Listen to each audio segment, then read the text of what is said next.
Պարոն նախարար, իսկ տանկերի հարցը ո՞նց է լուծվելու։ Ես այդ հարցը կառավարության նիստին բարձրացրել եմ, տանկերը tuning ենք անում, լոլի մեջ քսենոն ենք դնում, ցեպերն էլ լայնացնում ենք։ Ու այդ տանկի առավելությունը ի՞նչն է դառնում։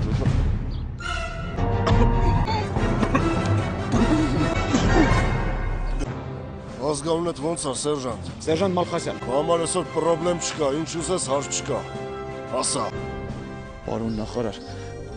պարոն գեներալի աղջկան եմ սիրահարված։ Պարոն գեներալի թույլտվությունն է պետք։ Պարոն գեներալ։ Այո։ Այս փեսա ունես, մեր հետ խաբարել չկա, հա։ Ինչ փեսա։ Բա մեր սերժանտ Մալխասյանը աղջկատ վրա է սիրահարված։ Արե դու ես ալա, հա։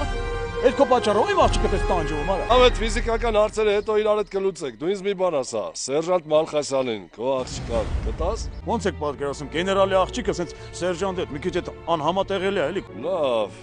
վերջին նախարար եմ, չչարաշահեմ նատ պաշտոնովս։ Մայոր Մալխասյանին,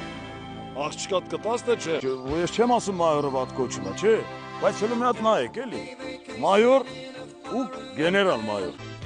Հիմա ես բան եմ անում, որ ամբողջ կյանքում չեմ արել։ Գեներալ Մալխասյանին, աղջկատ կտաս թե չէ, արդեն գեներալ է։ Պավլիկ ջան, ինչ ես դրե խուրդվում։ Գեներալ տղա եմ, կարող է ինձ մեծ նորմալ աղջիկ չճարենք։